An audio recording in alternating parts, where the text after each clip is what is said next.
Anong grupo yung doon ba gagaling? Paano ka sa kasama namin? Bali! Pwede pa? Ano pong sadya niyo, sir? Ay, ito ba po? May Karitin lang kayo. Walang binigay. Meron. Walang binigay sa akin. May appointment po dapat, sir. Wala pong walking.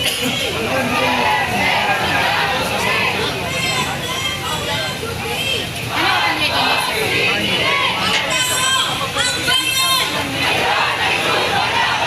Ngayon ay lumalaban! Makibaka! Huwag matakot! Compete! Compete! Compete sa harap! Compete! Compete sa harap! Convenient.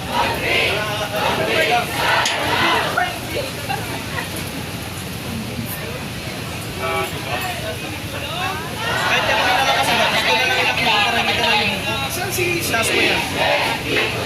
Yan, dito na lang ilak mo. Dito na lang ilak mo. Yung anak mo ko naman. Mahiya kayo sa taong bayan kung kayo ay magbobotohan para ibasura ang impeachment. Mahiya kayo sa mga Pilipino na nagbabalak ng buwis sa mga manggagawa, sa mga magsasaka, sa mga maralita. Mahiya kayo sa taong bayan kung ang una nyo gagawin sa pagbubukas ng Kongreso ay para ibasura ang impeachment.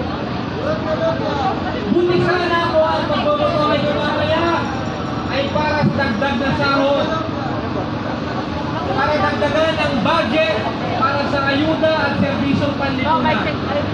Pero ano ang unang pagbobotohan ng mga senador? Protektahan si Sara Duterte. Ito mga senador, ito mga nakaraang araw, galing pagaling korupsyon sa pamahalaan. Dapat daw, imbestigahan ang mga flood control project. Bakit daw napakaraming kontrata ng mga politiko sa pamahalaan? Lahat yan, walang silbing mga pahayag. Kung papayagan nyo lang na makatakas sa pananagutan si Sara Duterte. Huwag niyong gamitin ang ating mga batas at alituntunin para patakasin si Sara Duterte at pigilan ang mamamayan sa ating panawagan na ipagtanggol ang katotohanan, ang pananagutan at katarungan. Dapat ang mga senador tumindig para sa katotohanan at katarungan. Ang dapat bigyan ng mas mabigat na timbang ang tunay na usapin. At ano po ang tunay na usapin dito? Ang tunay na issue dito, si Sara Duterte gumastos ng 125 million pesos in 11 days.